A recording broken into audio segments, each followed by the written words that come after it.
I'm Trina, and this is my review of the coloring book Lost Ocean by Johanna Basford. I have previously done a review over Secret Garden. From that first review I did, I had a lot of comments saying, what's the deal with adult coloring books? Why do adults need something different? Well, we don't. It's just a buzzword for marketing. Any age person that just wants more detailed pictures to color can be using these books, and I hear a lot of people say that they use them for stress relief or find them to be very therapeutic. I personally don't find them to be any kind of stress relief for myself. I use them because I have always been an artistic person. I used to draw, and over the years I have just fallen out of practice. So these are just a really nice thing to have when I just want an artistic outlet, but I'm not building something from the ground up. I purchased both of these coloring books from Amazon, and they were around $10 or $11 each. I also believe that Book Depository carries these, and they do mostly free shipping worldwide as long as they ship to your country. And I've also seen these coloring books by Johanna Basford in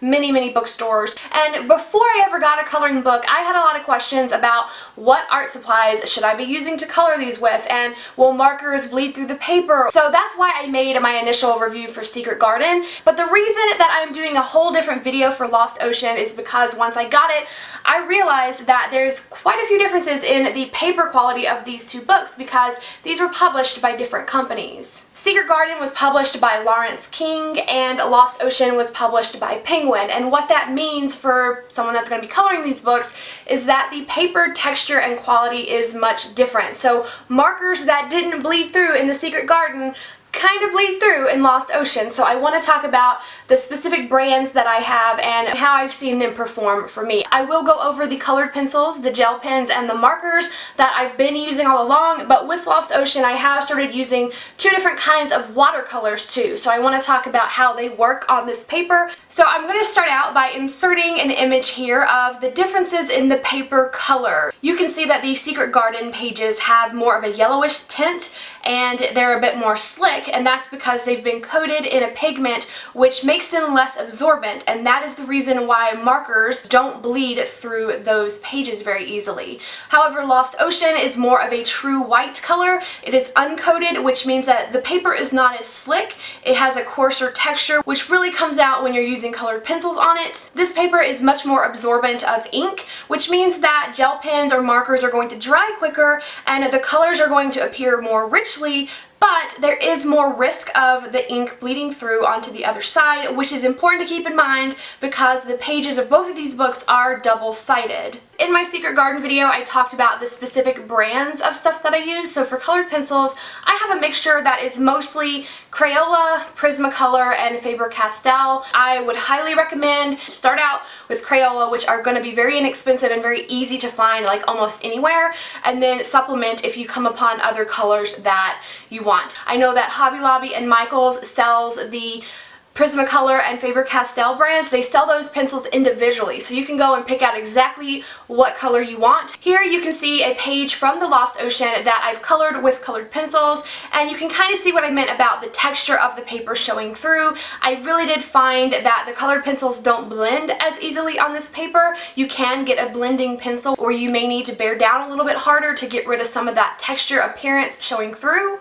Another art medium that works really well in both of these coloring books are gel pens, and mine are the brand Fiskars. I bought them on Amazon. I'll put a link down below to the exact ones that I had. I'll show you some close-ups of pages that I've colored with the gel pens, and you can see how that looks. In Lost Ocean, the drying time is much faster because that paper is more absorbent. They are very bold colors. They look really great on the paper. Another art medium I use in these coloring books, which I've already talked about before in my Secret Garden review, are markers. And I have the brand Staedtler. I have the fiber tip pens, not the fine tips. I would assume that the fine tips have the same ink. I've got my set from Staples. They are available on Amazon, and I have seen them in Target as well. So with these, I had no bleed through whatsoever in the Secret Garden, but in Lost Ocean, you can kind of see bleed through. If you go over the same spot a lot, the ink will show up on the back side of the page.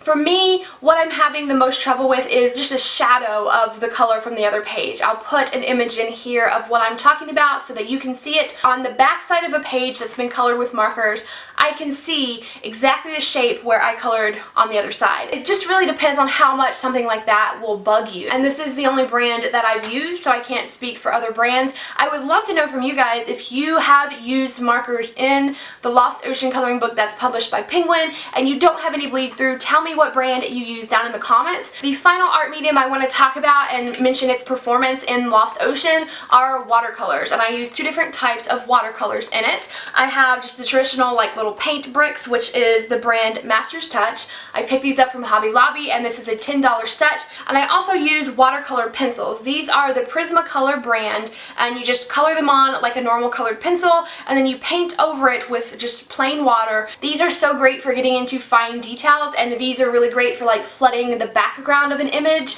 You might be saying, if markers bleed through, wouldn't like straight up water bleed through too? Now, the paper is very absorbent, so it's going to suck in the water, and it does kind of warp the pages and makes them a little bit wavy, but the color does not bleed through. And as long as you let the page dry completely and then lay the book flat, it's not going to like completely mess up the pages of the book.